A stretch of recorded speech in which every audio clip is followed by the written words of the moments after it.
إن الحمد لله نحمده ونستعينه ونستغفره ونعوذ بالله من شرور أنفسنا وسيئات أعمالنا من يهده الله فلا مضل له ومن يضلل فلا هادي له أشهد أن لا إله إلا الله وحده لا شريك له وأشهد أن محمدا عبده ورسوله بلغ الرسالة وأدى الأمانة ونصح الأمة وجاهد في الله حق جهاده حتى تركنا على المحجة البيضاء ليلها كنهارها لا يزيغ عنها إلا هالك اللهم فصل وسلم على هذا النبي الكريم وعلى آله وصحبه ومن دعا بدعوته واتبع سنته إلى يوم الدين. أما بعد أيها الإخوة المسلمون أوصيكم نفسي بتقوى الله فقد فاز المتقون. قال الله تعالى أعوذ بالله من الشيطان الرجيم يا أيها الذين آمنوا اتقوا الله حق تقاته ولا تموتن إلا وأنتم مسلمون. وقال تعالى يا أيها الناس اتقوا ربكم الذي خلقكم من نفس واحدة وخلق منها زوجها وبث منها رجالا كثيرا ونساء واتقوا الله الذي تساءلون به والأرحام إن الله كان عليكم رقيبا. وقال تعالى يا أيها الذين آمنوا اتقوا الله وقولوا قولا سديدا يصلح لكم أعمالكم ويغفر لكم ذنوبكم ومن يطع الله ورسوله فقد فاز فوزا عظيما. Kaum muslimin jemaah Jumat yang insyaallah dirahmati Allah, ini adalah Jumat terakhir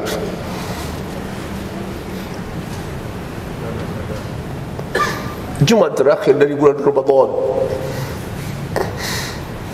Setiap muslim ketika berada di penghujung Ramadan, pada hakikatnya mereka tidak bergembira, justru bersedih, berpisah dengan bulan yang penuh barakah itu.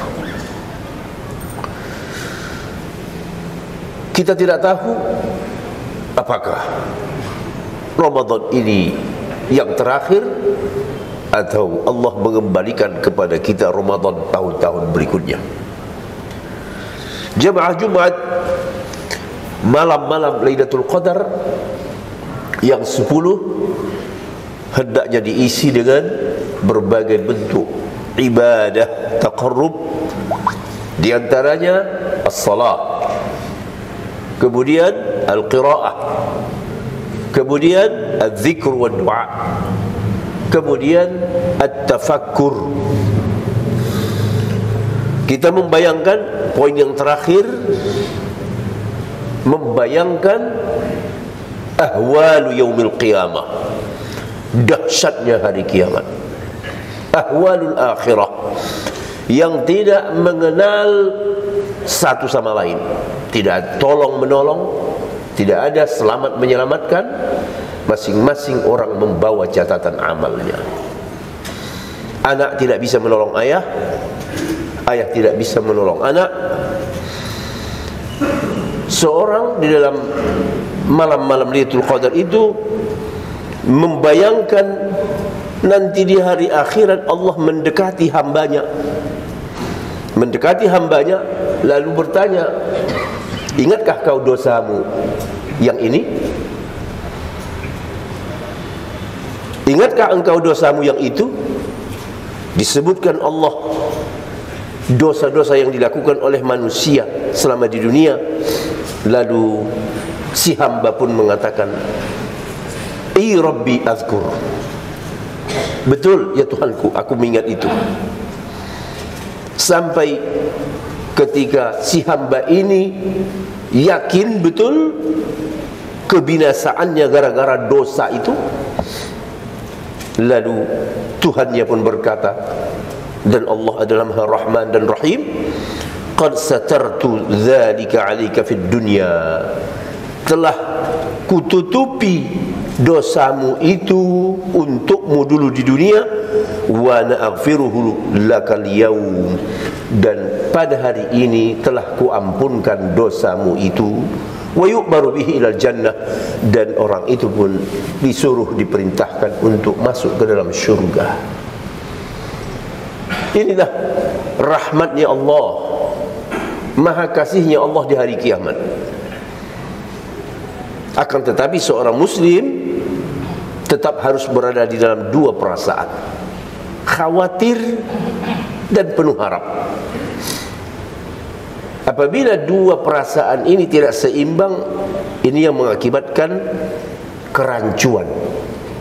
Di antara manusia ada yang terlalu percaya kepada kasih sayang Allah sehingga menyepelekan amalnya. Sedikit-sedikit dia mengatakan, tidak mengapa melakukan itu, ini dosa. Allah kan nanti maha pemurah, maha penyayang, maha pengampun. Ini adalah kecelakaan. Sikap underestimate seperti ini adalah kecelakaan. Karena Allah mengampuni siapa yang dikehendakinya, bukan semua. Yaghfiru liman yasha wa yu'adzibu man yasha. Dia mengampuni siapa yang dikehendakinya. Yang tidak dikehendakinya tetap diazab di neraka.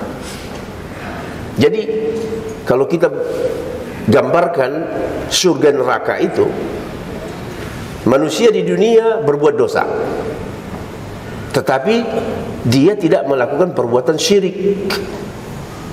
Ini yang pertama, harus jelas. Lalu dosa yang dilakukannya di luar perbuatan mensekutukan Allah, tapi jelas merupakan dosa. Lalu di akhirat dosa ini terpulang kepada Allah. Apakah Allah ampuni atau tidak? Dan bentuk pengampunannya bisa total, bisa sebahagian. Kalau sekiranya Allah tidak mengampuninya dan ini hak Allah semata-mata, maka si muslim tetap di neraka dulu, menjalani hukuman atas perbuatannya di dunia dulu. Namun setelah selesai masa hukuman itu, karena dia menyimpan iman, tidak tahu entah 100 tahun di neraka itu, wallahu a'lam, hanya Allah yang maha tahu. Lalu diangkatlah dia dari neraka itu dalam keadaan gosong, dimandikanlah di sungai surga. Inilah yang harus dibayangkan pada malam-malam Lailatul Qadar.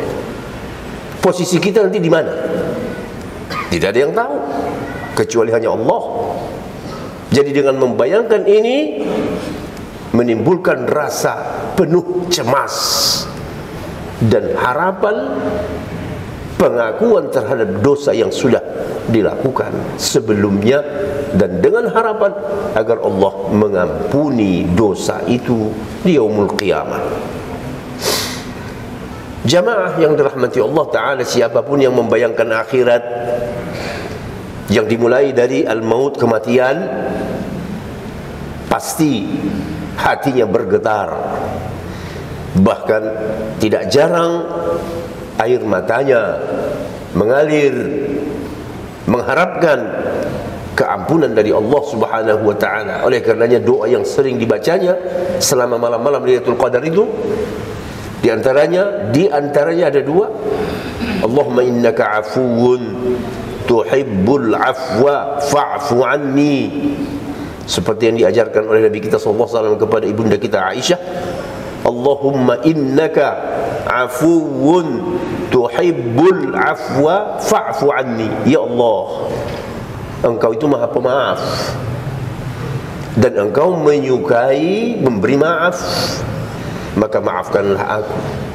Kemudian doa yang kedua, a'udzu biridhaka min sakhatik wa bimu'afatika min 'uqubatik.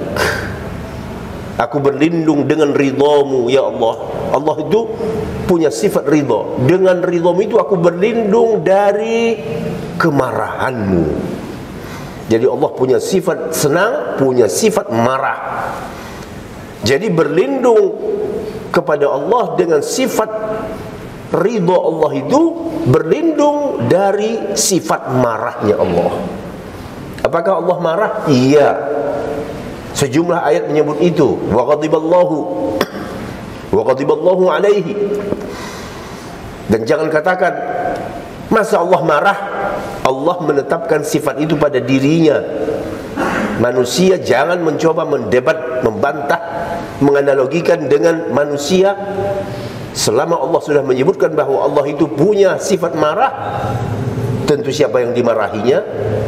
Yang berdurhaka melampaui batas terhadap kemahabesarannya, yang pantas memang Allah murka dan marah kepadanya. Dan aku berlindung bimu'afatika, dengan sikap maafmu dari hukumanmu, uqubah. Jadi Allah punya sifat pemaaf dan punya sifat menghukum. Jadi minta perlindungan dengan sifat pemaafnya Allah agar tidak mendapatkan hukuman di yaumul qiyamah. Jadi doa ini adalah dua doa favorit selama malam-malam Lailatul Qadar. Dan ingat, malam Lailatul Qadar tidak berakhir tadi malam sebagaimana anggapan kebanyakan kaum muslimin. Kalau sudah mendapatkan malam 27 seolah-olah di tangannya itu Lailatul Qadar. Tidak, sama sekali tidak. Dan tidak ada orang yang tahu kapan jatuhnya Lailatul Qadar. Yang ada hanya prediksi. Oleh karenanya Rasulullah mengingatkan, iltamisuha fil ashril awakhir. Jangan kamu berspekulasi. Cari kamu Lailatul Qadar itu dalam 10 malam terakhir. Itu yang pasti. Tidak ada pasti di malam ganjil. Tidak ada lebih pasti lagi. Tidak ada yang pasti pada malam 27. Malam ganjil 21, 23, 25 itu kalau hitungannya puasanya 30. Kalau sekira puasanya 29, tentu malam ganjilnya tidak pada malam itu lagi. Jadi soal kapan jatuh Lailatul Qadar itu semuanya hak prerogatif Allah dan rahasia Allah. Nabi kita sudah memberikan semacam panduan, iltamisuha fil ashril awakhir. Cari kamu 10 malam terakhir. InsyaAllah orang yang bersungguh-sungguh dalam 10 malam terakhir biiznillah akan mendapatkan Lailatul Qadar. Tetapi orang yang mengintai, malam ini malam ganjil, saya tahajud. Oh, malam ini malam genap, saya tidur dulu. Orang seperti ini jauh untuk mendapatkan Lailatul Qadar. Nabi sendiri sebagai utusan Allah mencontohkan. Apa yang dicontohkan Nabi? Diam di dalam masjid dan mengajak sahabatnya mencontoh dia. Tidak keluar-keluar 24 jam tiap hari. Mungkin tidak semua orang sanggup, apalagi seperti kita. Jadi di sana ada dua pilihan. Yang ideal i'tikaf 24 jam dalam masjid, keluarnya ke toilet. Tidak ada urusan bisnis, tidak ada urusan kantor, tidak ada urusan keluarga. Yang sakit saja tidak besuk.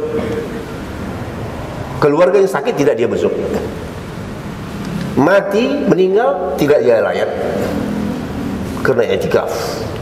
Itulah namanya i'tikaf ashrul awakhir. Itu yang ideal. Itu yang ideal. Adapun yang datang ke masjid cuma malam hari habis subuh keluar, bukan i'tikaf. Itu namanya qiyam. Qiyam Lailatul Qadar. Tapi tidaklah berarti bahwa qiyam Lailatul Qadar ini tidak punya nilai. Qiyam Lailatul Qadar itu sudah masuk di dalam hadis, man qama Lailatul Qadri imanan wa ihtisaban ghufira lahu ma taqaddama min dzambih. Siapa yang melakukan qiyam, artinya yang melakukan qiyam ini yang tidak sanggup i'tikaf, 24 jam memaku kakinya di masjid. Siapa yang melakukan qiyam Lailatul Qadar karena iman dan karena ihtisab, diampunkan Allah dosa-dosanya yang terdahulu. Mudah-mudahan kebanyakan kita masuk di sini. Karena memang karena faktor dunia kita tidak bisa berdiam di dalam masjid sebagaimana Rasulullah dan para sahabat dan orang-orang soleh lainnya. Kaum muslimin yang dirahmati Allah Subhanahu wa taala, di penghujung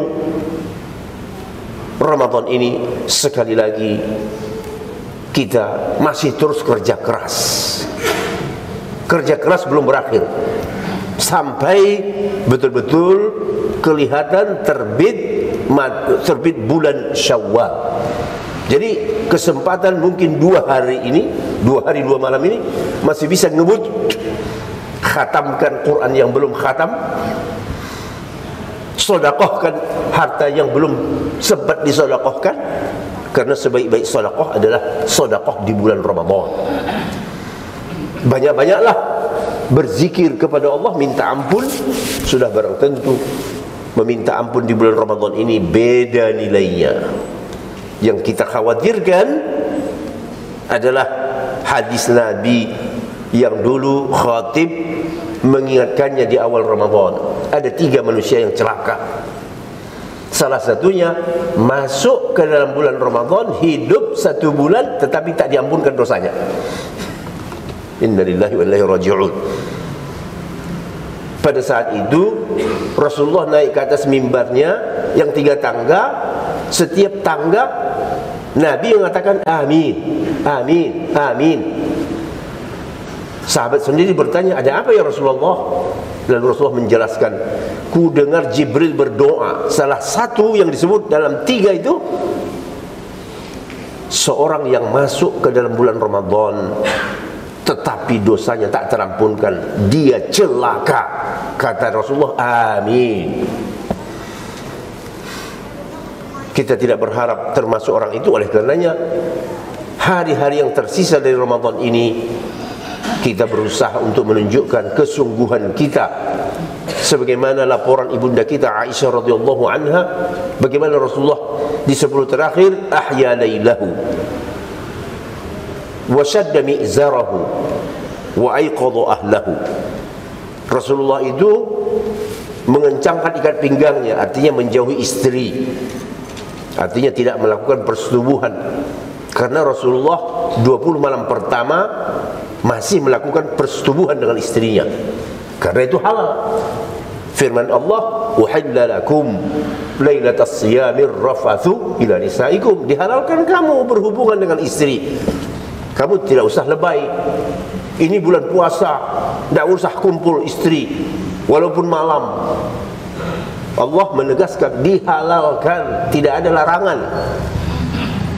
Tetapi ketika masuk 10 terakhir, Rasulullah menunjukkan bahwa bagi orang yang i'tikaf tidak boleh melakukan hubungan. Kenapa? Karena hatinya memang sedang dikosongkan dari dunia dan syahwat dunia. Itulah makanya putus segala hubungan, putus hubungan dunia. Orang yang i'tikaf putus hubungan dunia, tidak ada koneksi sama sekali, off semuanya. Hubungan dia dengan Allah, ingin membersihkan hati ini dari semua kesibukan dunia dan mengisinya dengan ibadah kepada Allah, mengingat mati, mengingat akhirat, mengingat surga neraka. Kalau kita bayangkan semua itu, semua orang pasti akan merasakan takut. Modal di dunia ini umur 60 atau lebih sedikit. Perjalanan yang akan dihadapi 50.000 tahun, 50.000 sanah. Bagaimana umur yang 60-an tahun menyiapkan bekal untuk perjalanan 50.000 tahun ke depan? Kalau orang mengingat ini, tidak ada waktu untuk olahraga, tidak ada waktu untuk apa yang namanya entertainment. Tidak ada waktu. Tidak ada waktu untuk, artinya apa? Kegiatan yang masih diragukan, tidak mendatangkan pahala, tidak ada waktu. Beginilah dahulu siapa? Generasi awal. Karena mereka tahu akhirat perjalanan panjang puluhan ribu tahun. Berapa lama orang menunggu untuk dihisab? Berapa lama nanti di dalam kubur sebelum kiamat? Itu semuanya kalau dibayangkan, khususnya di dalam malam-malam ini, membuat hati kita subhanallah.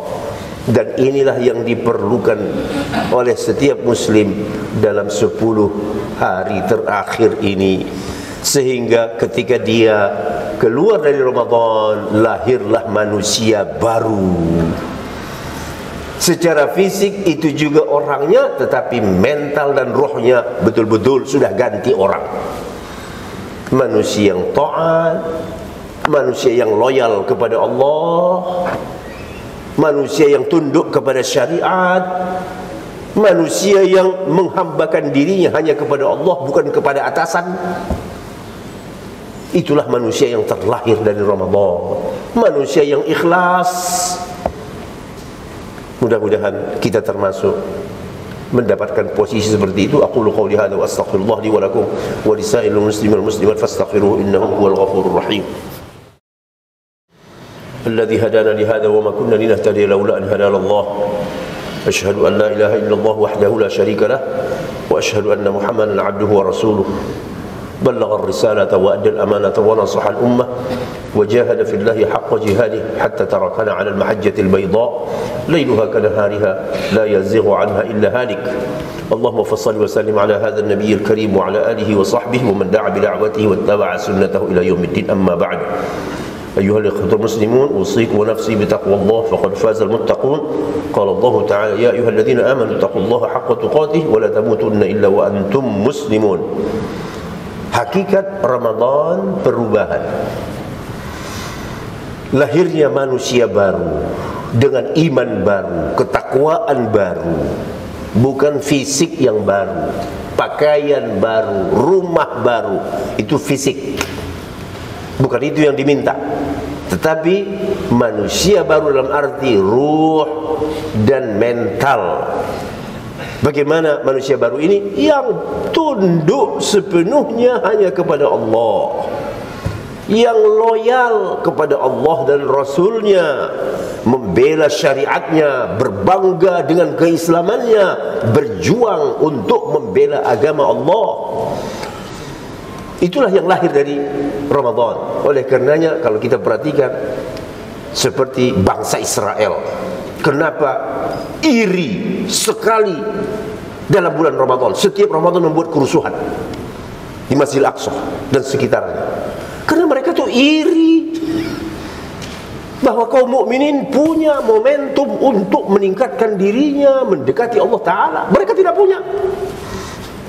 Dan mereka sebatas pengetahuan, mereka tahu itu hakikat Ramadan itu, mereka tahu. Oleh karenanya muncul dendam, iri, benci, sehingga itu terlihat dari perilaku mereka. Hampir setiap Ramadan membuat kerusuhan supaya orang mukmin itu tidak tenang, tidak khusyuk beribadah. Mudah-mudahan sekali lagi kita masih punya waktu untuk mengeksiskan diri kita di dalam hari-hari terakhir ini, dan begitu juga membawa generasi kita, anak kita, pemuda remaja kita ke rumah Allah, supaya ini terwariskan, ya, supaya mereka nanti akan melanjutkan perjuangan ibadah dan kehidupan ini pada masa mereka, dan pada saat itu mereka dengan generasinya sendiri. إن الله وملائكته يصلون على النبي يا أيها الذين آمنوا صلوا عليه وسلموا تسليما اللهم صل على محمد وعلى آل محمد كما صليت على إبراهيم وعلى آل إبراهيم اللهم بارك على محمد وعلى آل محمد كما باركت على إبراهيم وعلى آل إبراهيم إنك حميد مجيد وارض اللهم عن سادتنا أبي بكر وعمر وعثمان وعلي وعن الصحابة أجمعين وعن التابعين ومن تبعهم بإحسان إلى يوم الدين اللهم اغفر للمسلمين والمسلمات والمؤمنين والمؤمنات الأحياء منهم والأموات اللهم ارزقنا ليلة القدر اللهم ارزقنا ليلة القدر اللهم ارزقنا ليلة القدر اللهم أعنا على ذكرك وشكرك وحسن عبادتك اللهم أرنا الحق حقا وارزقنا اتباعه وأرنا الباطل باطلا وارزقنا اجتنابه ربنا آتنا في الدنيا حسنة وفي الآخرة حسنة وقنا عذاب النار عباد الله إن الله يأمركم بالعدل والإحسان وإيتاء ذي القربى وينهى عن الفحشاء والمنكر والبغي يعظكم لعلكم تذكرون فاذكروا الله يذكركم واشكروه على نعمه يزدكم ولذكر الله أكبر والله أعلم ما تصنعون أقم الصلاة